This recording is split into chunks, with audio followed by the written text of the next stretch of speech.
Ay, good morning ho. Ngayong araw na ito'y maaga nga pala tayong gumising eh. Pagkat may dideliver ho tayong similya ng alimango ngayon eh. Pagdating ko nga ho sa aming hintayan din sa may kainan eh, may mga nauna na nga ho sa akin dito eh. Ganito ho ang buhay ng mga ahente dito sa amin eh. Maaga hong gigising. Maaga ho kasi dumarating yung mga similya dito. Kape muna ho tayo.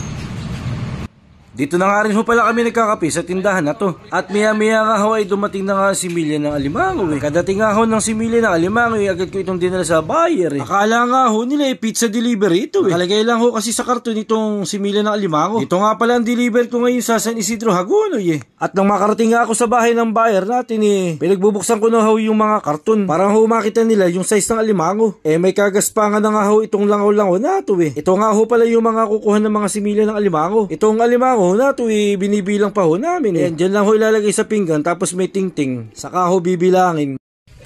Dito sa Kuboy may libreng kape. Kape ho tayo.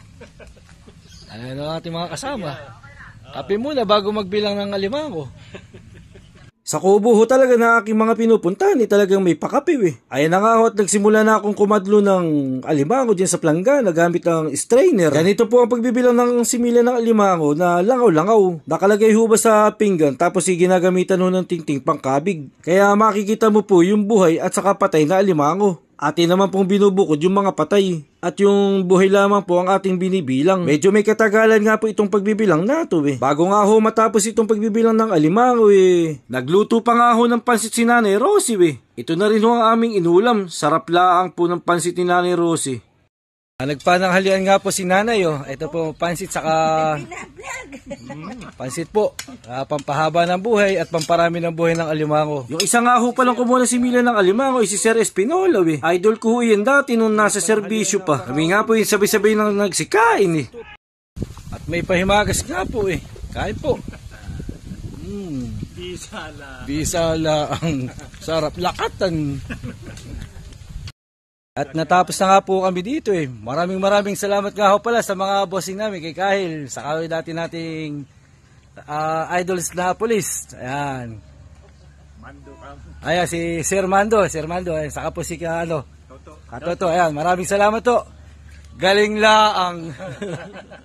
Pagkatapos ko nga ako mag-deliver ng alimango, kumuha naman po ako ng binhi ng bangus. Dito lang ho kami kumukuha ng bangus sa may paumbong. Ang binhing bangus nga ho pala ngayon nanggagaling pa sa Lati. Kaya ho binabangka pa nga ho ito papunta rito sa karsada. Wala sa bangka ho inaahon ho ito tapos kinakamada naman dito sa tricycle. Itong si Idol magaling ho talaga magkamada ng binhi sa tricycle sa mga sasakyan ho ba. Idol ko ho yun talaga galing laang. Shoutout nga ho pala sa kinuhanan namin ng bangus kay Kapito saka sa anak nitong si Joel. Ayan ho si Joel oh. Laki laang. Yung size nga ho pala ng bangus ngayon may kaliitan lang ho talaga eh. Mahirap po kasi maghanap ng binhi ngayon. Ayan nga ho yung sukat 2, 3, 4 ho ang size. Salit lang ho yung 4. Ang karamihan ho ay 2, 3. Pagkatapos nga ho namin magkarga ng bangus sa aking tricycle agad ko itong dinala sa buyer eh. Hindi ko na nga ho nakuhanan ng pagbibideo sa aking pagdadrive. At nang dumating nga ako dito sa may hanggaw agad naming binaba yung binhi ng bangus eh. Ito ho yung una kong dadalhan ng binhi ng bangus. Kinarga pa nga rin ho namin dito sa bangka at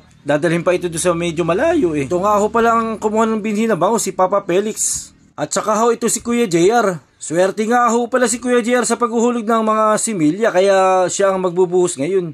Ayun galing lang. Naghuhulog na nga ho ng bangus dito sa bubog at si Kuya JR naghuhulog eh. At kasama ho namin si Papa Felix. At nang matapos ho kami magbulos din sa kabila naman po ako nag-deliver. Dito naman ho sa Sitio Bangungon, paumbong pa rin ho ito. Ayun nga po't binaba na nga ho namin ulit yung mga binhing bangus eh. Pa nga ho isa pang swerteng magbulos si Paring Marcy. Shoutout Paring Marcy, sana marami tayong mahuli at lumaki ang bangus natin. Naguhulog na nga po kami dito ng binhing bangus sa may Bangungon. Ayan ho, sana po maraming anihin ng naguhulog na ito para swertin ho kami.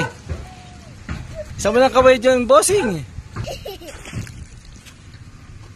At natapos na nga ako mag-deliver ngayon ng mga similya. Dalangin ko marami tayong mabuhay ng mga bini at saka lumaki ng maayos. Saka marami hong mahuli pag harvest. Ito ho ang aking kwento. Maraming salamat ho!